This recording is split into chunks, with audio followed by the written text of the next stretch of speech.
So as we loop back in and as we finish this series, we've talked about referrals. We've talked about people who know, like, and trust you and want to work with you on the sales side. And on the consumer side, you want to work with people that you know, like, and trust because you've had a good experience and you know them, you like them, and you trust them. And that's what we want. That's where we forge those lifelong relationships of helping one another succeed and grow and move to the next level that we're all trying to get to. As we jump back into some of these stats and as we finish them up, as we talk about understanding people's needs and meeting them where they are, 55% of the salespeople that are making their living in sales don't currently possess the right skills to be successful.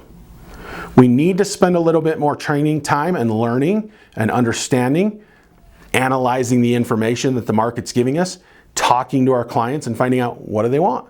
As a consumer, make your salespeople talk to you.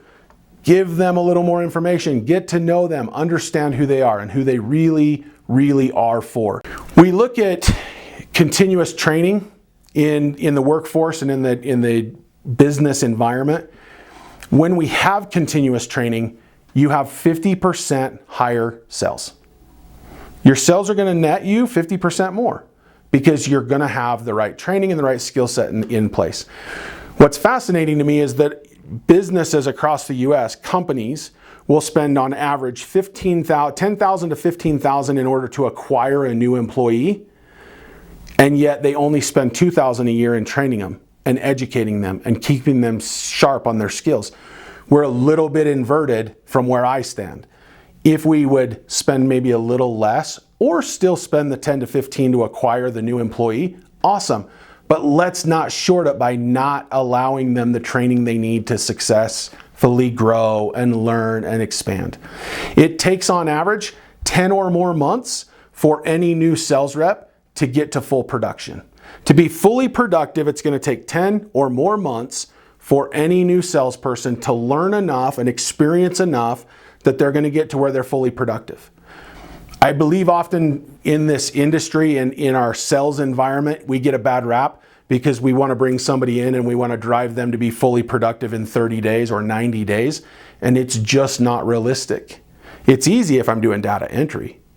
But if I'm having to meet people where they are and I'm having to understand the consumer and I need to make sure their experience is awesome, it's going to take more time to build that up. 10 to 12 months is the average.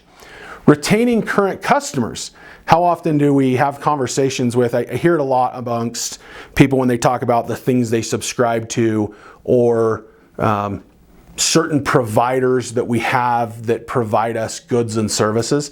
And I hear people say all the time, well, it doesn't seem like you want to keep me, right? You're not doing anything to keep me as a customer. And what's happening is businesses are spending more time to retain a customer. It's 6 to 7 times less costly to retain them than to acquire a new one. And yet we're always looking at how do I get the new customer? How do I get more new customers? We're not retaining the ones that we have. Retain the people who know, like, trust us and want to work with us. Be a person that's in sales who's providing a high-level professional experience. The 20th of 21 things that I want to cover, so we're getting close. The average company loses 10 to 30% of its customers annually. What are you doing to maintain these relationships? Are you providing them information about the marketplaces that you're servicing? Are you providing them content that's goods and services related to what you do or what's relevant to them? What are we doing to retain the customers so we're not losing them? And I think one of the most important numbers, and I'm going to end on this because I like numbers, but I found this one very relevant to any business. After the presentation, whether it's this presentation or it's that you've been to a seminar or that you've watched some other video somewhere, but after the presentation, 63% of those that attended or consumed the content remember stories. 63%. Only 5% of them remember the statistics. So while some people are going to remember the statistics, most people want to know what you can do for them and how you've helped others so you can help them win. You're in a sales position, whether we're working together on a business development side and we're analyzing your cost of goods and we're figuring out how to keep more retained dollars in your business as you grow, whether we work together from a coaching standpoint, whether you're a client or a consumer of our real estate business. We want to make sure that your experience is fantastic. Who you work with matters. It truly does matter. The people you choose to associate with will have an impact on your life one way or the other. Which way do you want it to be? Do you want it to be good? Do you want it to be neutral? Do you want it to be bad? But it's going to have an impact. Who you work with matters. The strategy that you're employing is what ultimately rules and is what the passion's going to be driven by. Thanks for being here. Hope you've enjoyed the series.